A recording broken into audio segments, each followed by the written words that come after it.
and with your spirit. A reading from the Holy Gospel according to St. Mark. Glory to you, O Lord. Jesus went to his own part of the country, followed by his disciples. When the Sabbath came and began to teach in the synagogue in a way that kept his large audience amazed, they said, "Where did he get all this? What kind of wisdom he endowed with? How is it such miraculous deeds are accomplished by his hands? Is this the carpenter, the son of Mary, a brother of James and Joseph, and Judas and Simon? Aren't sisters our neighbors here?" They found him too much for them. Jesus' response to all this was, "No prophet is without honor except in his native place, among his own kindred and his own house." He could work no miracle there, apart from curing a few who were sick by laying hands on them.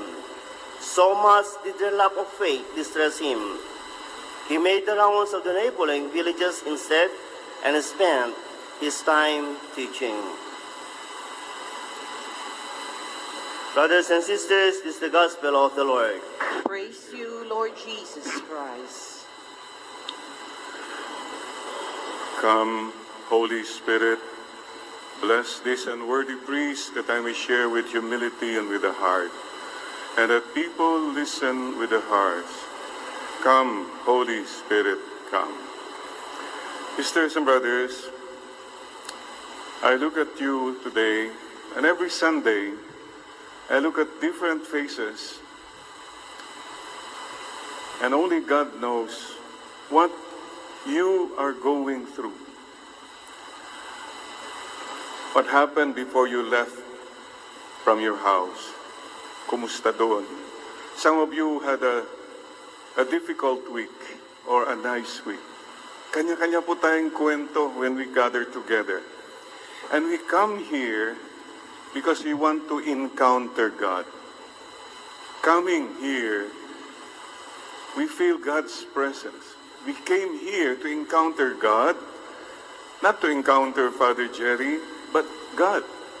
As I come here every Sunday because this is a God encounter moment.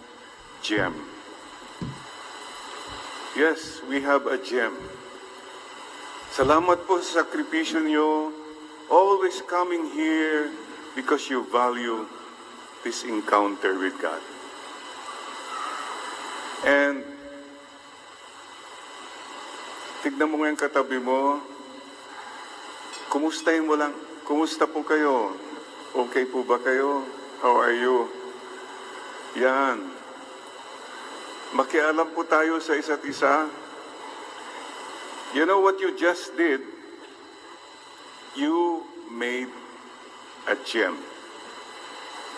You are a God encounter maker.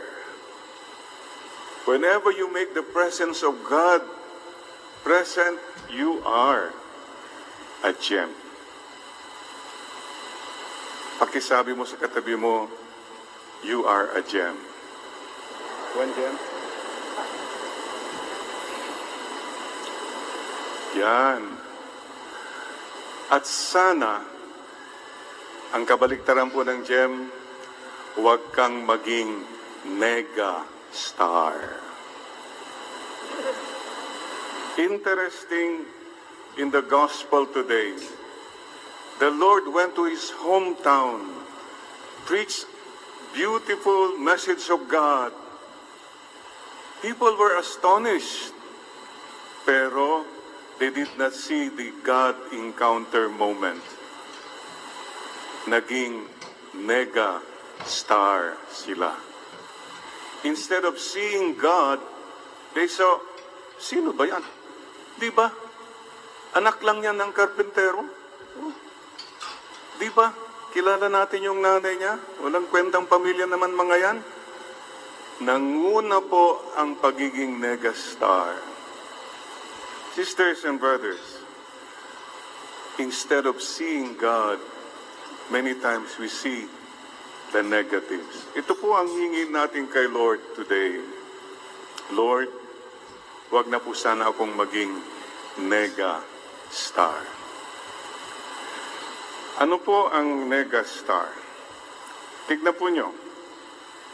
Number 1, are you a nega thinker? Lahat na iniisip mo, perception mo, belief mo, feelings mo, mostly negative. May nakita ka? Wala yan. Wala yan. You become suspicious. You doubt everything. Wala. Kalokohan lang yan. Maniwala ka dyan. Mga ganong attitude po. You don't give a chance for goodness to be there. Sometimes, you look at even at your loved ones. Ay, si Kwan kasi ganyan talaga na yan eh. Hindi mo naman pinagbibigyan, baka mayroon pa naman yatang pag-asa yan. Lord, come Holy Spirit, help me to see goodness. Help me to count my blessings instead of what is missing. Kapatid, hindi ka masaya kung nega-star ka. Kasi lahat ng tao nakikita mo, you become a pessimist. Pessimist ka ba? Mga magulang please. Don't pass on your negativities to your children. Yung anak mo, palagi kong sinasabi, walang kwenta kang anak, wala kang ganyan. Siguro yan din sinabi ng tatay at nanay mo noon, you're passing it on. Don't pass the trash. Yung basura stops with you, please. Don't pass the trash to other people. Inosente mga bata, you're planting negativities with them. Instead of being a negastar, be a gem. May you see God in everyone. Encounter God. Be a gem maker. Many times you focus on yung dapat. Dapat ganito, dapat ganyan. O dapat ganun sana noon pa yan. Anong magagawa niyan? You keep talking of the could have beens and the should have beens and the should be's, but you don't contribute to something more positive. Kapatid, don't be a nega thinker. Suspicious ka palagi. You doubt people. I've seen cynics. Wala nang mangyayari sa mundo, wala nang mangyayari sa Pilipinas, wala nang mangyayari sa pamilya natin. Don't do that. Keep believing. Keep seeing the positive. Meron po akong experience. When I was a young priest, papunta po ako sa Pangasinan. Sinama ko po mga pamangkin ko. Maliliit pa sila. So there we were. I was driving. May nasundan kaming tricycle. Tricycle. Yapo. Pero yung tricycle, nakakita na ba kayo nun, yung sidecar, may baboy. Di. Okay. As far as I was concerned, dead meat na yan. Kakatayin na yan, or whatever. I was just driving. Mga pamangkin ko, first time nila nakita yon. Ay, tignan mo, ay baboy. And then one of my nieces said, ay, ang bait talaga ng mama na yun. Pinapasyal pa niya ang baboy niya, I saw dead meat. My niece saw a tourist. Lord, help us to change our negativities. Kayong mga mag-asawa, magkakapatid, magtinginan nga kayo. Alam nyo na yun. Sana makita mo naman na ako ay isang gem. Sana. And that's my prayer for you. Lahat naman ng tao ay gem. You can encounter God in every person, no matter what kind of a person. So what is our prayer? Trust the Lord. with all your heart and lean not on your own understanding. Lord, ito pong pananaw ko, pero I'm open to see people the way you see them. Give people a chance. Sisters and brothers, madalas po kasi ito may saying. I forget now. It's in Spanish, Father, but I forgot. The saying goes, a thief sees a thief in everyone. Yung magnanakaw, nakikita niya lahat ng tao, magnanakaw din. Mga magnanakaw yan. Kasi yan ang pananaw mo sa sarili mo. You're just projecting many times your negativities. Come, Holy Spirit. Come, Holy Spirit. Okay? Are you a nega-star? Yeah, if you are a nega-thinker. You are a nega-star if you are a nega-talker.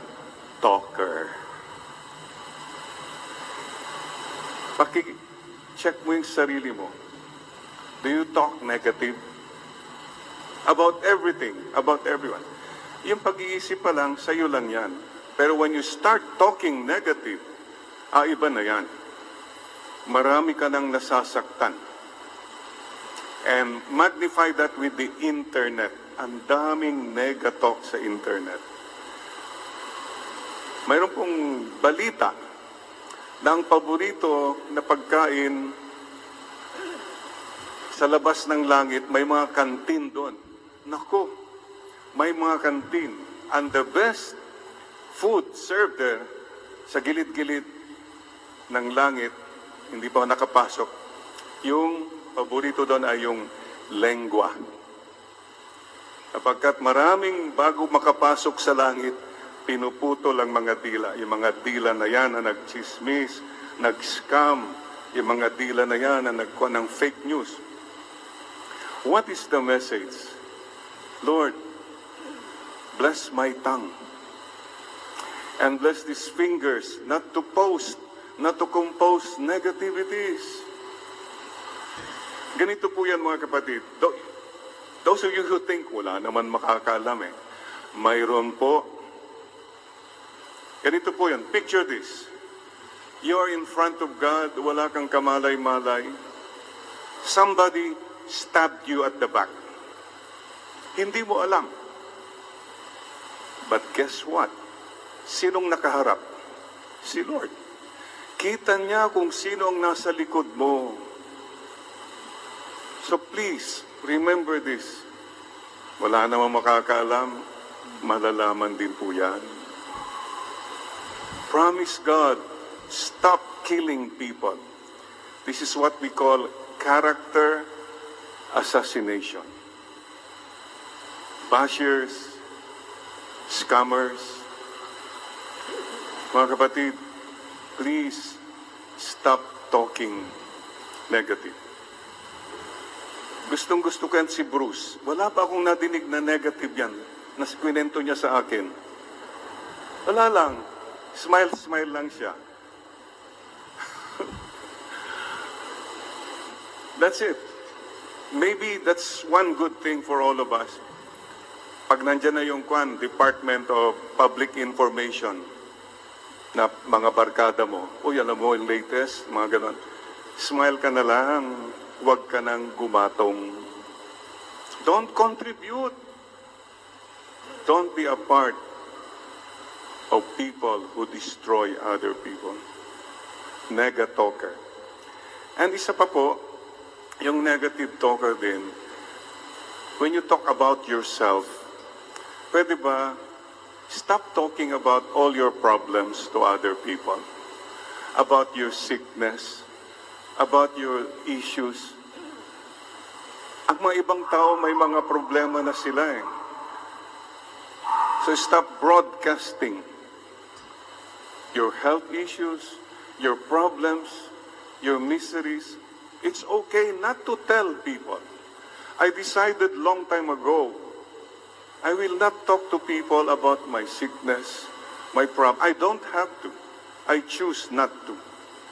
Make the choice. Mahirap na ang buhay, huwag mo nang pahirapan pa yung iba. Gets nyo? At saka yung mga scammers. You know what a scammer does? I learned this a demonstration years ago.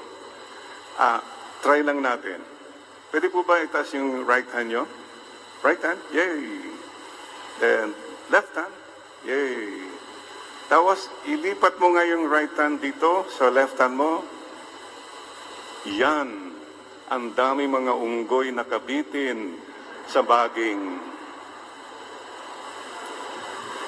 Tignan nyo ang ginawa ng scammer. Pinabilib niya tayo. Niloko niya tayo. Tuwang-tuwa siya. Tayo nasaktan, naloko. But remember this, God knows everything. Babalik at babalikan ka ng mga ginawa mong nakasakit sa kapwa. Sometimes kasi po, sabi natin, Father, I try to be positive pero wala nang pag-asa. Ganito ng kultura ng Pilipinas, ganito ng kultura ng mundo. No! It takes the power of one and say, I will not be negative. One person to decide, mayroon na pong difference. You will make a difference. Huwag po tayo magpatalo sa kultura na wala na, Father, negative na lahat. No, no, no. God encounter moments pa rin tayo. If you make God present, you will not think negative. If you make God present, you will not talk negative anymore. And lastly, nega doers. The most basic moral principle is do good, avoid evil. Klaro po yun. Father, do good. Tignan mo naman nangyayari sa Pilipinas. Yung mga masasama, yung mayaman, tapos nabibilibid, nakakalabas, nakakalusot naman sila, Father. Sure, we all feel dismayed with this, but we will not give up in doing good anyway. Do your part. Bahala na si Lord sa kanila. May araw din sila. Remember that. God does not sleep. Just do good anyway. Even people are doing bad. No, I'm going to be, not to be a nega doer. Sisters and brothers, yes, don't be a nega star. Be a gem. God encounter maker. And make every moment a God encounter moment. Sana, kapatid, when people meet you, when people talk to you, they experience God. Nararamdaman nila ang Panginoon.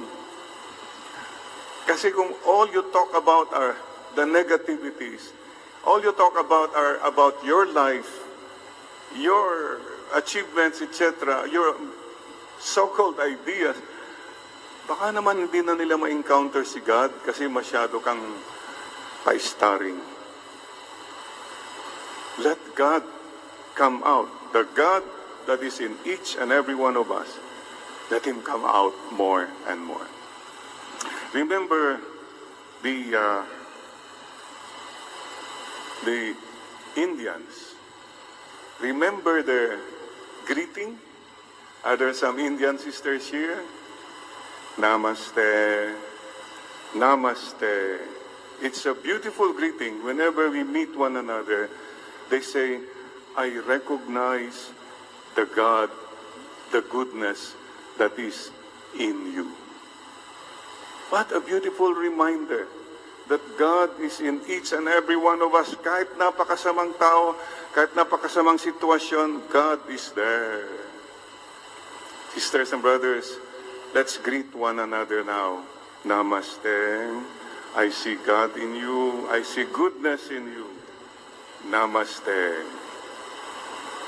Be a gem. Don't be a nega star from now on.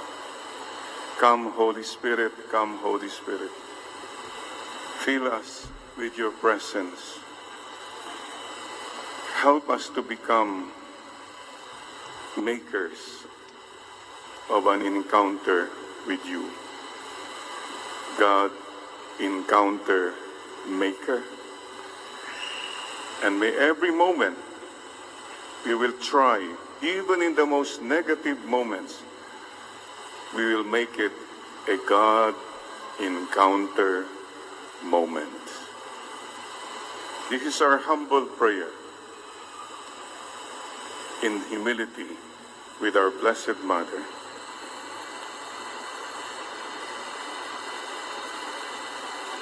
Resolve, Lord, to be a gem, not anymore a nega star.